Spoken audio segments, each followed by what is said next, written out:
Good morning વિદ્યાર્થી મિત્રો.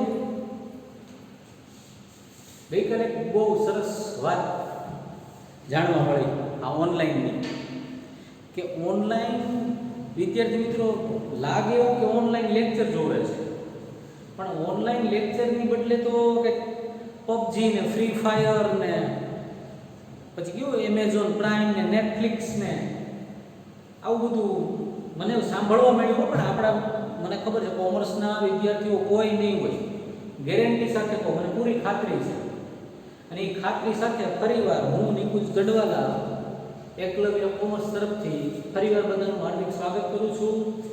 ધોરણ 12 કોમર્સ નામાના મૂળ તત્વોની અંદર પાઘડીનું મૂલ્યાંકન માથાની પાઘડી નહીં ની ફરીવાર શરૂઆત કરીએ.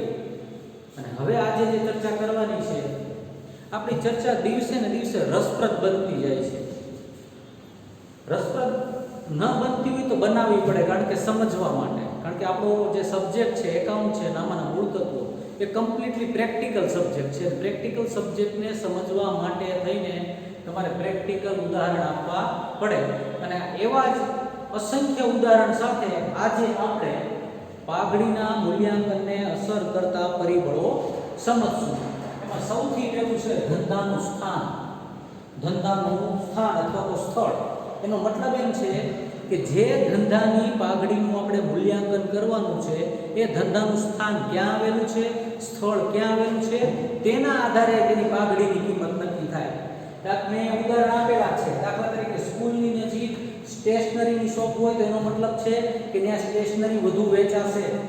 શહેરની મધ્યમાં જ સિનેમા હોલ હોય, જેવી રીતે આપણે રેડ કોર્નર છે અને બીજું કયું છે સિનેમા, નામે ભૂલી ગયો હું, જે બીજું સિનેમા છે એ બંને ક્યાં છે, શહેરની મધ્યમાં છે. દાખલા તરીકે 10 કિલોમીટર દૂર હોય તો ત્યાં આપણે જોવા ના જઈએ તો કસ્ટમર ઓછા મળે, ગ્રાહકો ઓછા મળે. એટલે કે પાઘડીનું મૂલ્યાંકન કરતા વખતે ધંધાનું સ્થાન અને સ્થળ બહુ અગત્યનું છે.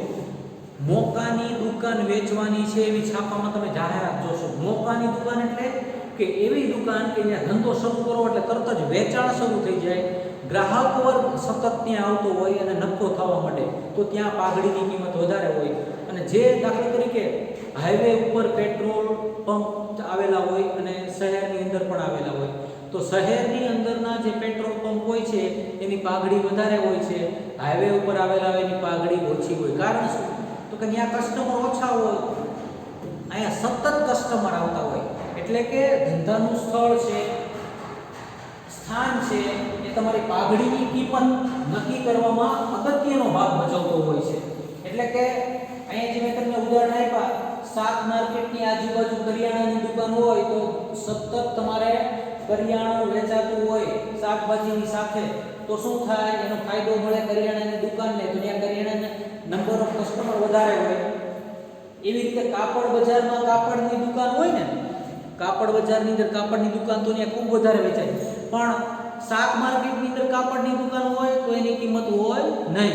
એટલે કે પાઘડીનું મૂલ્યાંકન કરીએ ત્યારે ધંધાનું સ્થાન કે ધંધાનું સ્થળ ખૂબ અગત્યનું છે. કઈ જગ્યા ઉપર આવેલું છે તમારું ધંધાનું સ્થાન, એ ખૂબ જ અગત્યનું છે. ફરીવાર એકવાર ઝડપથી આ નજર કરી લઈએ એટલે તમને બધું ક્લિયર થઈ જશે. પાઘડીની કિંમત ઉપજાવવામાં એટલે કે એની કિંમત નક્કી કરવામાં ધંધાનું સ્થાન અગત્યની ભૂમિકા ભજવે છે. એટલે કે ઘણા ધંધામાં સ્થાન બહુ મહત્વનું પરિબળ ગણાય છે. કેટલીક જગ્યાએ કેટલાક પ્રકારનો ધંધો ખૂબ જ સારી રીતે ચાલે છે. તમે જોશો પાણીપુરીની જે રેકડીઓ ચાલે છે, એક અમુક જગ્યાએ ફિક્સ હોય કે ત્યાં જ પાણીપુરીની રેકડીઓ, ત્યાં કસ્ટમર વધારે જોવા મળે છે. એ પાણીપુરીની રેકડી ગામથી દૂર 10 કિલોમીટર હોય તો તમે ખાવા જવાના છે, 6 ફ્લેવરની બદલે 8 ફ્લેવર આપે તો તમને જ જવાના, કે ભાઈ ત્યાં કોણ દૂર જાય. કારણ કે સિટીમાં મધ્યમાં છે, શાક માર્કેટની નજીક છે, મંદિરે દર્શન કરતા આવીએ અને પાણીપુરી ખાતા આવીએ, એટલે ત્યાં પાણીપુરી વધારે વેચાય. સ્કૂલની નજીક સ્ટેશનરી શોપ, શહેરની મધ્યમાં સિનેમા હોલ, આ બધા ઉદાહરણ મેં તમને આપ્યા. ટૂંકમાં એમ કહી શકાય કે ધંધો કયા સ્થળે આવેલો છે તેના પર નફો કમાવાનો આધાર રહેલો હોય છે. ધંધાનું સ્થળ સારું તો વેચાણ વધુ, વેચાણ વધુ તો નફો વધુ, અને નફો વધુ તો પાઘડી વધુ. શું કામ? તો કે પાઘડીનો આધાર ભવિષ્યના નફા ઉપર રહેલો છે. એટલા માટે જો ધંધો મુખ્ય સ્થળે કે મુખ્ય બજારમાં આવેલો હોય છે કે જ્યાં વધુમાં વધુ ગ્રાહકો આવતો હોય તો કમાણી વધુ હોય છે ને નફો વધુમાં વધુ થાય છે. એનો મતલબ છે કે પાઘડીની કિંમત પણ વધારે થાય છે. અને સ્થળ યોગ્ય ન હોય, દાખલા તરીકે કોઈ પણ સ્કૂલ છે સિટીથી 20 કિલોમીટર દૂર હોય તો સ્વાભાવિક રીતે નવા વિદ્યાર્થીઓ ત્યાં ઓછા મળવાના છે. એટલે એ સ્કૂલ કે શાળા જ્યારે વેચવાનો વારો આવે ત્યારે એની કિંમત વધારે મળતી નથી. બીજું, ધંધાનું સ્વરૂપ અને પ્રકાર. હવે ધંધાનું સ્વરૂપ કે પ્રકાર, જેવી રીતે સ્થાન અને સ્થળ હતું એવી રીતે સ્વરૂપ કે પ્રકાર. તમે કયા પ્રકારનો ધંધો કરો છો, કયા પ્રકારનું સ્વરૂપ છે એ પણ ખૂબ જ અગત્યની બાબત છે. દાખલા તરીકે તમારો ધંધો એવો છે કે જ્યાં દરરોજ નિયમિત રીતે ગ્રાહકો આવતા રહે છે તો એની પાઘડી વધારે હશે, કારણ કે એનું વેચાણ નિયમિત થાય છે. જો નિયમિત સ્થિર ગ્રાહક વર્ગ હોય તમારો તો શું થાય કે તો તમારી પાઘડી વધારે હોય છે. અને અસ્થિર ગ્રાહક વર્ગ કે ક્યારેક જ વેચાતું હોય, દાખલા તરીકે ઘણી ફેશન વાળી વસ્તુઓ હોય છે કે જેવી ટ્રેન્ડ વાળી વસ્તુઓ હોય છે, જ્યારે એનો ટ્રેન્ડ આવે ત્યારે જ વેચાય, ત્યારે એની પાઘડીની કિંમત વધારે હોય. પરંતુ એવો જે ધંધો હોય છે એની પાઘડીની કિંમત કેવી હોય છે? ઓછી હોય છે. અને સ્થિર ગ્રાહક વર્ગ હોય, જ્યાં સતત ગ્રાહક મળતા રહેતા હોય, તેને શું થાય? તેની પાઘડીની કિંમત વધારે હોય છે. આમાં પણ આપણે જોઈએ પાઘડીની કિંમત નક્કી કરવામાં ધંધાનો પ્રકાર અગત્યની ભૂમિકા ભજવે છે. એટલે કે જો ધંધામાં દરરોજની જરૂરિયાતની વસ્તુઓ વેચવામાં આવતી હોય તો નફો સ્થિર ગણાય, કારણ કે ગ્રાહક વર્ગ સ્થિર હોય છે. જ્યારે ફેશન કે મોજ શોખના માલનું ખરીદ વેચાણ થતું હોય તો ફેશન બદલાતા ધંધાનો નફો ઘટે અથવા આવા ધંધાની પાઘડીની કિંમત ઓછી હોય છે. દાખલા તરીકે તમને બધાને ખ્યાલ છે, કપડાનો શોરૂમ હોય તો કપડાનો શોરૂમ જન્માષ્ટમી, દિવાળી, બેસતું વરસ કે બીજા વાર તહેવારે તૈયાર કપડાનું વેચાણ વધારે થતું હોય છે. બાકીના દિવસો, શ્રાદ્ધના દિવસોની અંદર શું થાય? ત્યારે વેચાણ વધારે હોય નહીં, તો એ સંજોગોની અંદર એની પાઘડીની કિંમત ઓછી હોય છે.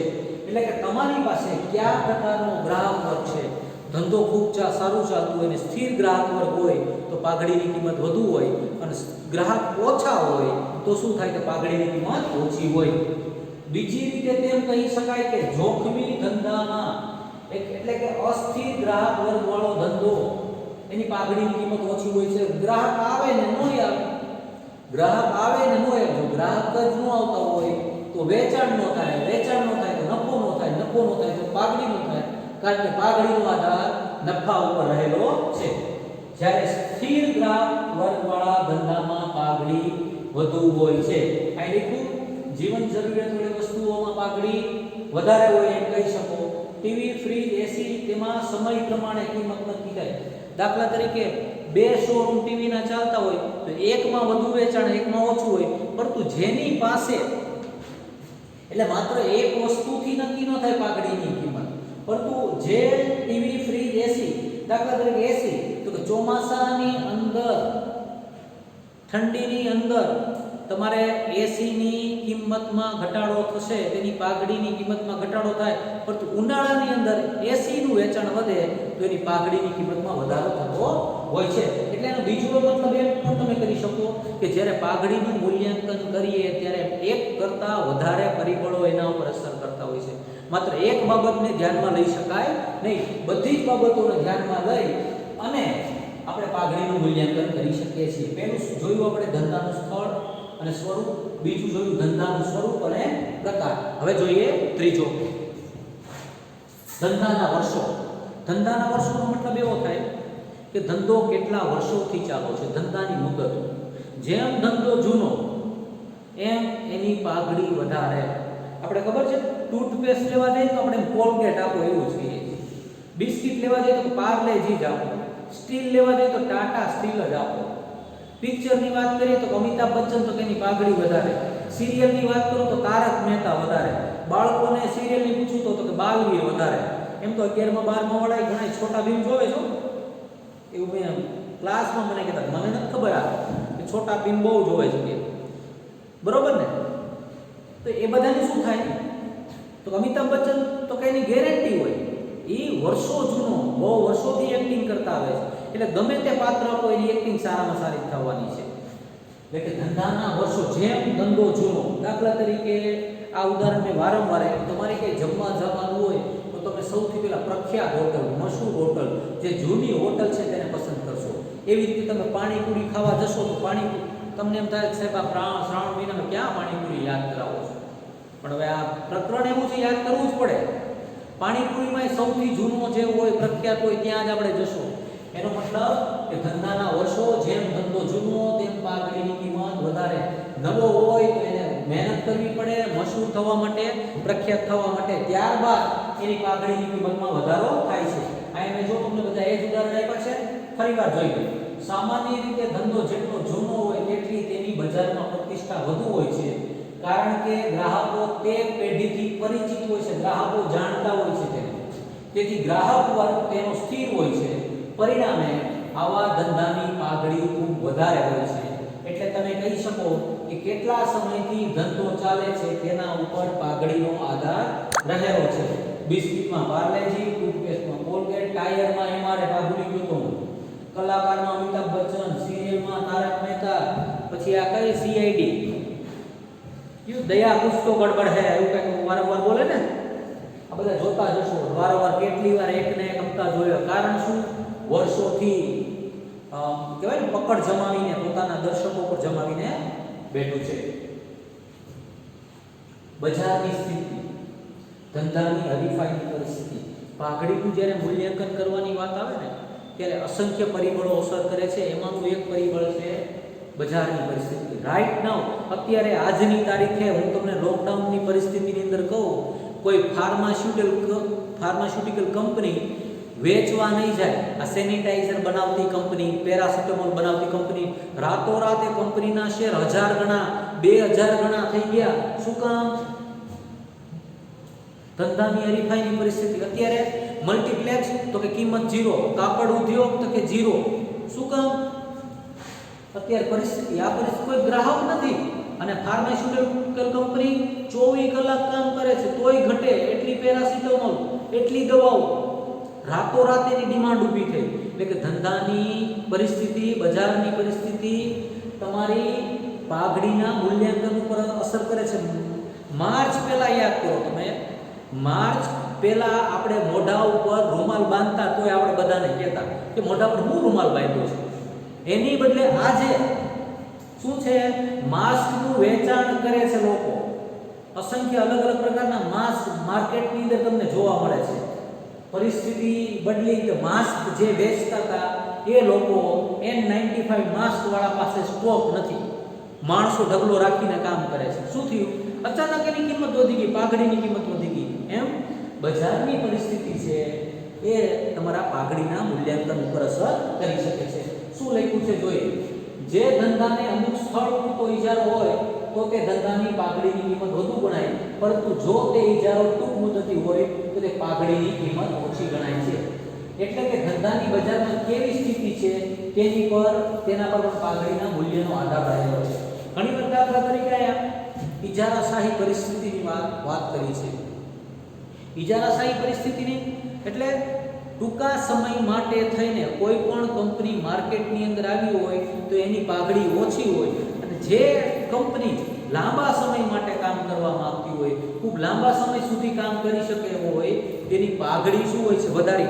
દાખલા તરીકે તમને સ્કૂલમાં કોઈ ટીચર માત્ર 1-2 લેક્ચર પૂરતા ભણાવવામાં આવે તો એની પાઘડી હોય નહીં, પરંતુ જે સાહેબ તમને ફાવતા હોય એવા સાહેબ હોય ને લાંબો સમય સુધી ભણાવે હોય તો તેનું મૂલ્ય વધારે હોય છે, તેની કિંમત વધારે હોય છે. પાઘડીની કિંમત ભવિષ્યના નફા પર આધારિત હોય છે. તેથી ધંધાની બજારમાં વર્તમાન સ્થિતિ, હરીફાઈ અને ભવિષ્યમાં શક્ય તો હરીફાઈ કેવી હશે તે પણ ધ્યાનમાં લેવી પડે. આ કોરોનાની મહામારીમાં કોરોનાની રસી આવી જાય ત્યારબાદ પણ આપણે આ માસ્કનું વેચાણ ચાલુ જ રહેવાનું છે, પેરાસિટામોલનું વેચાણ ચાલુ જ રહેવાનું છે. આપણે ખાવાના છીએ એટલે ભવિષ્યમાં આ કંપની 10 વર્ષ સુધી તો તમે પેરાસિટામોલ બનાવતી કંપનીઓને ખૂટવાનું જ નથી. એવી વેચવાની તો વાત પૂરી નહીં, પાઘડીની કિંમત કેવી બહુ ઊંચી થઈ જશે. એટલે કે બજારમાં વર્તમાન સ્થિતિ, હરીફાઈ અને ભવિષ્યમાં શક્યતા હરીફાઈ કેવી હશે તે પણ ધ્યાનમાં લેવી પડે. દાખલા તરીકે વર્તમાન પરિસ્થિતિમાં ફાર્માસ્યુટિકલ કંપનીની પાઘડી ખૂબ જ ઊંચી, જ્યારે સિનેમા મલ્ટીપ્લેક્સની પાઘડી ખૂબ જ ઓછી. હજી સુધી મલ્ટીપ્લેક્સ ચાલુ થયા નથી, બંધ જ છે લગભગ માર્ચ મહિનાથી. તો વિચાર કરો 6 મહિનાથી અત્યારે તો મફતના ભાવે તમને વેચી દે, કારણ કે કોઈ ગ્રાહક જ નથી. અને ફાર્માસ્યુટિકલ કંપની તો કે જેટલું ઉત્પાદન કરો એ બધું વેચાઈ જવાનું છે. એટલે કે બજારની પરિસ્થિતિ તમારે પાઘડીના મૂલ્યાંકન પર અસર કરી શકે છે. પહેલું આપણે શું જોયું હતું? ધંધાનું સ્થળ, ધંધાનું સ્થાન. બીજું જોયું સ્વરૂપ અને પ્રકાર.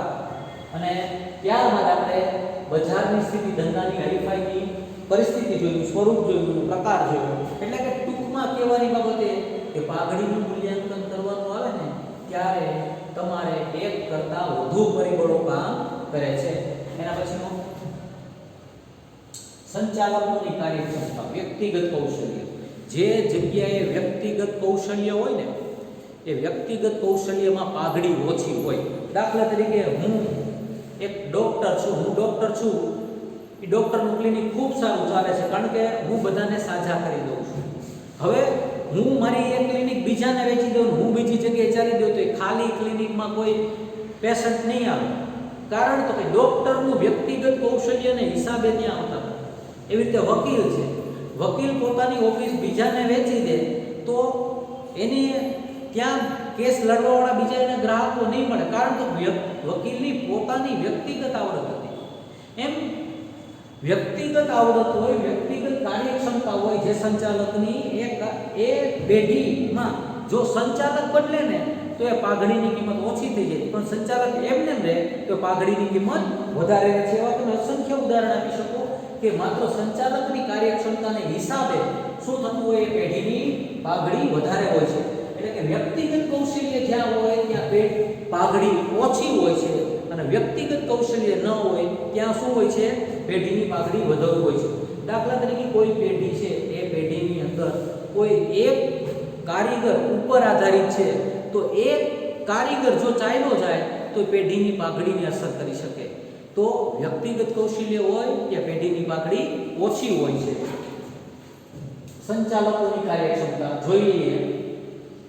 કેટલાક ધંધાઓમાં સફળતાનું મુખ્ય કારણ તેના કોઈ વ્યવસ્થાપકની, સંચાલકની કુશળતા અથવા ધંધાના માલિકની અંગત આવડત હોઈ શકે છે. એટલે કે ધંધાના માલિકે પોતે મહેનત કરીને, પ્રમાણિકપણે મહેનત કરીને, પોતાની આવડત લાગુ કરીને ધંધાને ડેવલપ કરેલો હોય છે. આવા ધંધામાં પાઘડીની કિંમત ઓછી ગણાય, કારણ કે ધંધો વેચી દીધા પછી તે સામાન્ય રીતે ધંધા સાથેના તેના સંબંધો કાપી નાખે છે. વ્યવસાયી વ્યક્તિઓના ધંધામાં આ પરિબળ ખૂબ જ અગત્યનું છે. વ્યવસાયી વ્યક્તિઓ, વકીલ, ડોક્ટર, શિક્ષક, પછી મોચી, આ બધા, પછી આ જે ભેળ અને પાણીપુરી બનાવતા એ બધા કારીગરો હોય. એ દરેક કારીગર એના જ હાથની તમને રસોઈ ફાવતી હોય, એના હાથનો ટેસ્ટ ફાવતો હોય, તો એ બદલાઈ જાય એટલે ગ્રાહકો પણ બદલાઈ જાય. એટલે સંચાલકની જ્યાં કુશળતા હોય, વ્યક્તિગત કૌશલ્ય હોય, ત્યાં શું હોય, પાઘડીની કિંમત કેવી હોય છે, ઓછી હોય છે. દાખલા તરીકે વકીલ, ડોક્ટરની અંગત કુશળતાને કારણે તેમનો ધંધો ખૂબ જ નફાકારક હોય, તો તેવા ધંધાની પાઘડી ખૂબ જ ઓછી હોય છે, કારણ કે વેચનાર પોતાના કૌશલ્યની ફેરબદલી કરી શકતો નથી. ડોક્ટર એમ કે ભાઈ મને આવડે છે, બીજું આ બધામાં વયું જાય, એવું થાય નહીં. આ કાંઈ એવું થોડું છે કે ઇન્ટરનેટમાં ડાઉનલોડ કરી દઈએ કે જેન્ડરથી ટ્રાન્સફર કરી દેવાય, મારામાં ટેલેન્ટ છે બધી ઓલામાં વહી જાય, એવું થાય? એવું ન થાય. નહીંતર તો ન બને. લોકો બુદ્ધિ વેચવા મળે, થોડીક વેચીને કોઈ જેન્ડરથી તને આપી દઉં, એવું થાય? એવું ન થાય. એટલા માટે વ્યક્તિગત કૌશલ્ય હોય ત્યાં પાઘડીની કિંમત ઓછી હોય છે. તેવી જ રીતે જો પેઢીના નફાનો આધાર તેના કર્મચારીની હોશિયારી ઉપર હોય અને નવા માલિક સાથે તે કામ કરવા તૈયાર ના થાય તો તે પેઢીની પાઘડીની કિંમત ના હોઈ શકે. દાખલા તરીકે છાપાનો તંત્રી, આપણે સંદેશ ગુજરાત, દિવ્ય ભાસ્કર, સંજોગ ન્યૂઝ, અવધ, આ બધાના તંત્રી હોય. આ તંત્રીની આવડત ઉપર આખું છાપું ચાલતું. હવે એ જો આખું ન્યૂઝ પેપર પ્રેસ વેચાઈ જાય અને છાપાનો તંત્રી જો બીજા માલિક સાથે કામ કરવા તૈયાર ન હોય તો ભવિષ્યની અંદર એ છાપાની અંદર એ પ્રકારનું લખાણ તમને જોવા નહીં મળે. તો શું થશે? એ પ્રેસની પાઘડીની કિંમતમાં ઘટાડો જોવા મળે છે. ટૂંકમાં સંચાલકોની કાર્યક્ષમતા, વ્યક્તિગત કૌશલ્ય પાઘડી ઉપર અસર કરી શકે છે. નેક્સ્ટ, અન્ય ખાસ લાભ, ટ્રેડમાર્ક, પેટન્ટ અને લાયસન્સ. લાયસન્સ શબ્દ એટલે પીયુસી. પીયુસી તો કે અમરેલીમાં એક જ જણા પાસે એનું લાયસન્સ હોય અને જેની પાસે લાયસન્સ હોય એની પાસે તમારે શું કરવું પડે? પીયુસી કઢાવવા જવું પડે. તો એને ખાસ લાભ મેળવવા, એની પાસે લાયસન્સ હતું શેનું? તો પીયુસી નું. પીયુસી લાયસન્સ કઢાવવાનો ઈજારો એની પાસે, એટલે લોકોએ શું જવું પડે? એની પાસે જવું પડે. તો લાયસન્સનો લાભ એને મળી શકે. અન્ય ટ્રેડમાર્ક, પેટન્ટ. ઘણીવાર એવું હોય કે તમારું જે ટ્રેડમાર્ક હોય, ટ્રેડમાર્કના આધારે વસ્તુઓ વેચાતી હોય. તમારી પાસે પેટન્ટ હોય, પેટન્ટના આધારે તમને બજારની પરિસ્થિતિનો લાભ મળતો હોય છે. જેવી રીતે દાખલા તરીકે ઘણીવાર ન્યૂઝપેપરમાં તમે વાંચતા હશો કે ભાઈ 100 કંપની દ્વારા અમારી વસ્તુની નકલ કરવામાં આવી છે, અમારી વસ્તુ ઉપર જે ઇમેજ છે ઇમેજની નકલ કરવામાં આવી છે. તો શું થયું? એ ટ્રેડમાર્ક હોય. એ ટ્રેડમાર્કનો લાભ બાકી બધાને મળતો હોય છે. તમે જુઓ, તમે અલગ અલગ વસ્તુઓ લેવા જશો તો વસ્તુની ઇમેજ તમારા મગજમાં છપાયેલી કે આ તો કે આમ જ હોય, આ વસ્તુ કે આમ જ હોય. જ્યારે પેઢી પાસે કોઈ ખાસ પ્રકારનો લાભ હોય અને જેના કારણે તેનો નફા કમાવાની ક્ષમતા વધારે હોય ત્યારે પણ પાઘડી અસ્તિત્વમાં છે એમ કહી શકાય. દાખલા તરીકે પેઢી પાસે કોઈ લાયસન્સ હોય, કોઈ પેટન્ટ હોય કે ટ્રેડમાર્ક હોય તો પેઢીની પાઘડીની કિંમત વધુ આંકી શકાય. કેટલાક ધંધાઓમાં તેના ટ્રેડમાર્કને કારણે અધિક નફો મળે છે, જેનો લાભ ખરીદનારને મળે છે. તો સ્વાભાવિક રીતે ધંધાની પાઘડી વધુ આપી શકાય. નિરમા વોશિંગ પાવડર, આ વારંવાર ગીત આપણે સાંભળ્યું છે ને, washing powder Nirma, washing powder Nirma. વર્ષો પહેલા કરશનભાઈએ ટ્રેડમાર્ક સેટ કર્યો હતો, આજે પણ એ ટ્રેડમાર્ક એનો છે. મારુતિ કપાસિયા તેલ, લક્સ સાબુ, કોલગેટ ટૂથપેસ્ટ વગેરે. આ બધાના આ ટ્રેડમાર્કની માલિકી જેની પાસે હોય એને એનો લાભ મળે છે. એટલે ટૂંકમાં જે લોકો પાસે અન્ય ખાસ લાભ એટલે કે ટ્રેડમાર્ક હોય, પેટન્ટ હોય, કોઈ પણ પ્રકારનું લાયસન્સ હોય. દાખલા તરીકે બીજું ઉદાહરણ આપું તમને. જીઓના સિમ વેચવાનું લાયસન્સ અમરેલી જિલ્લામાં 1 કે 2 જણા પાસે શરૂઆતમાં હતું. ત્યારે લોકો સવારમાં વહેલી સવારમાં ત્યાં લાઈન લગાડતા. કારણ તો કે એની પાસે લાયસન્સ હતું. જીઓનો ફોન આપવાનો તો એ પેઢીને, એ વેપારીને એનો વધારે લાભ મળે છે. તો એની પાઘડીની કિંમત કેવી હોય? વધારે હોય. મૂડીની આવશ્યકતા. આ મુદ્દો તમારી ટેક્સ્ટ બુકમાં નહીં આપ્યો પણ છતાં મેં ઉમેરો કરેલો છે. શું કામ? તો બહુ અગત્યનું છે. શબ્દ છે મૂડી. દાખલા તરીકે તમે કોઈ ધંધો વેચાતો લેવા જાઓ અને 50,000માં ધંધો મળતો હોય અને સામે નફો ખૂબ વધારે થતો હોય તો એ ધંધો લેવા માટે થઈને લોકો પડાપડી કરશે. કારણ કે 50,000 રૂપિયાની મૂડીની રોકાણ કરવાનું છે અને સામે નફો ખૂબ જ મોટો છે. હવે એનાથી વિરુદ્ધ પરિસ્થિતિ, જો તમારે મૂડી વધારે રોકવાની હોય અને નફો રેગ્યુલર હોય તો શું થશે? તો ત્યાં ખરીદનાર લોકો ઓછા હશે. એટલે કે જે જગ્યાએ ઓછા મૂડી રોકાણે વધુ નફો થતો હોય ત્યાં પાઘડી વધારે હોય.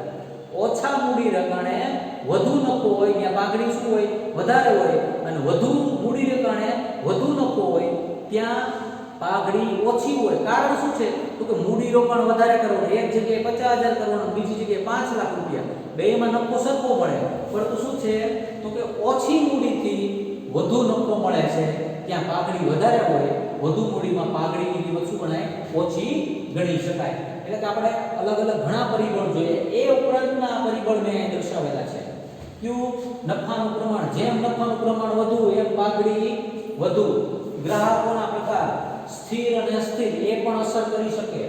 નાણાં બજારની પરિસ્થિતિ, અત્યારે રાઈટ નાઉ નાણાં બજારની પરિસ્થિતિ યાદ કરો. નોટબંધી વખતે કેવી પરિસ્થિતિ હતી? એ તરત જ સીધી અસર કરે પાઘડી ઉપર. માલનો પુરવઠો, ઘણીવાર ડિમાન્ડ હોય પરંતુ પુરવઠો નથી હોતો, અને પુરવઠો હોય તો શું છે? ડિમાન્ડ નથી હોતી. એ સંજોગોની અંદર શું થાય?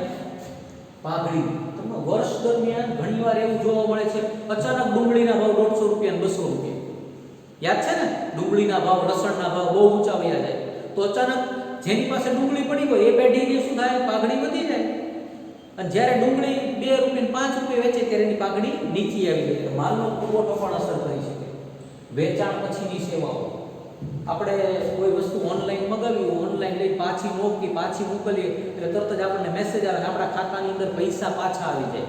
તો કે વેચાણ પછીની સેવાઓ જે સારી પૂરી પાડે ને એ કંપની પાસે તમે કામ વધારે કરશો અને એની પાઘડી વધારે હોય. અને વેચાણ પછી તમારો ફોન જ ન ઉપાડે તો શું થાય, તો તમે બીજી વાર ત્યાં લેવા જાઓ નહીં. વગેરે પણ પાઘડીની કિંમત ઉપર અસર કરી શકે છે. વેચાણ પછીની સેવા, દાખલા તરીકે તમે કોઈ રેસ્ટોરન્ટમાં જમવા ગયા અને તમે ઓર્ડર આપી દીધો અને તમને વસ્તુ આપી ગયો, તમે એમ કહો કે ભાઈ આમાં મજા નથી આવતી આ સબ્જીની અંદર, એટલે તાત્કાલિક તમને કાંઈ વાંધો નહીં સાહેબ લાવો, તમને બદલી આપે તો તમને મજા આવશે. પણ તમે એમ કીધું કે આમાં મજા નથી આવતી, એમ કે ભાઈ ખાવું હોય તો ખાવ, આ જ છે બીજું છે નહીં, તો તમે શું કરશો, ખાઈ લેવો પણ બીજી વાર ત્યાં જશો નહીં. એટલે કે વેચાણ સમયે અને વેચાણ પછીની જે સેવા હોય ને એ પાઘડી ઉપર બહુ અસર કરે છે. એમાં બહુ સરસ ઉદાહરણ આપું. વેચાણ પછીની સેવાઓ, પાણીપુરી ખાધા બાદ મસાલા પૂરી મળે, યાદ છે ને? એ મસાલા પૂરી શું કહેવાય? વેચાણ પછીની સેવા. જે પાણીપુરી વાળો 2 મસાલા પૂરી આપતો હોય ને આપણે પહેલા જાશું કે ના જો આપણને મસાલા પૂરી વધારે આપે છે. ઓકે, મજા આવી ગઈ મિત્રો. આ તમે ક્લાસમાં સામે બેઠા હોય ને તો જમાવટ થઈ જાય. તમે કેટલી ફ્લેવરના નામ બોલી નાખ્યા હોય ને કેટલા એના મોઢામાં પાણી આવી ગયું હોય ને અત્યારે આ લેક્ચર જોતા પાણી આવશે, પાણી પી લેજો. પણ બરોબર છે, કોઈ પણ પ્રકારનો ટોપિક આ ન સમજાય તો પાછો તમે મને કોમેન્ટ બોક્સમાં લખી શકો છો, વોટ્સઅપમાં પણ એ પર પૂછી શકો છો. એને લગતા પ્રશ્નો અગાઉના લેક્ચર જોવા માટે આપણે નિકુંજ 2020 આપ જોઈ શકો છો.